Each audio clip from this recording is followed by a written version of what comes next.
మిత్రులారా, శంబళ అతీంద్ర శక్తుల అద్భుత రహస్య నగరం. ఏమిటి నగరం ప్రత్యేకత? సిద్ధాశ్రమం, శ్వేత ద్వీపం, శంబళ ఒకటేనా? శంబళ నగరం అసలు ఉందా? ఉంటే ఎక్కడుంది? మహాభారతంలో, రామాయణంలో చెప్పిన ఉత్తర కురువర్షమే శంబళ.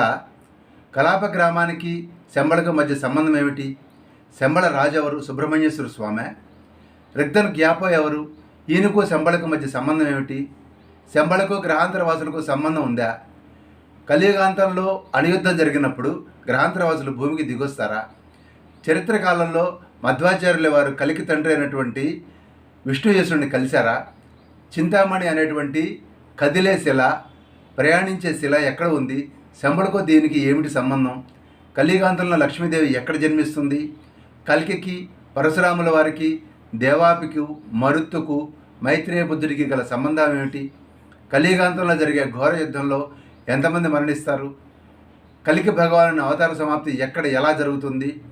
క్రీస్తు శకం 2424లో, అంటే సరిగ్గా 400 సంవత్సరాల తర్వాత ఏం జరగబోతోంది? అమెరికా డాలర్పై శంబళ గుర్తులు ఉన్నాయా? స్టాచ్యూ ఆఫ్ లిబర్టీ యొక్క మూల ప్రతిమ శంబళలో ఉందా? Adolf Hitler, Nicholas Roerich, madam Blavatsky శంబళను దర్శించారా? వారు శంబళ గురించి ఏం చెప్పారు? శంబళకు చేరే మార్గం ఏమిటి? తెలుసుకుందాం అనుకుంటున్నారా? అయితే తప్పకుండా చూడండి మీ విజ్డమ్ చారియట్లో.